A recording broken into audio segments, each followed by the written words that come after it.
Deputy CM Bhatti Vikramarka driver ని Rachakonda CP Tarun Joshi కొట్టారు. తుక్కుగూడ జనజాతర బహిరంగ సభలో ఆయన అత్యుత్సాహం ప్రదర్శించారు. డయాస్ పాస్ ఉందని చెబుతున్నా వినిపించుకోకుండా డ్రైవర్ శ్రీనివాస్ పై చేయి చేసుకున్నారు. అరగంట తర్వాత మళ్లీ డ్రైవర్ ను పిలిపించి ఏసీపీతో కొట్టించాడు సిపి తరుణ్ జోషి.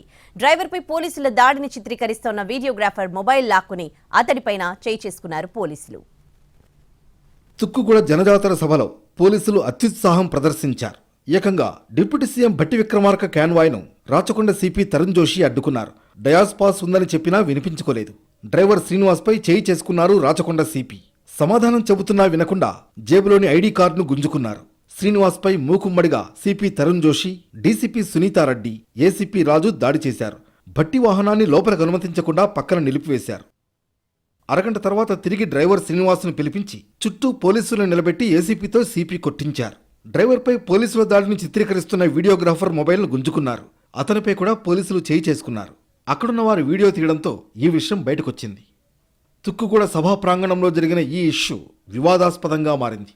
దీంతో పోలీసుల తీరుపై విమర్శలు వ్యక్తమవుతున్నాయి. డ్రైవర్ శ్రీనివాస్ జరిగిన విషయాన్ని భట్టి విక్రమార్క దృష్టికి తీసుకెళ్లినట్లు తెలుస్తోంది.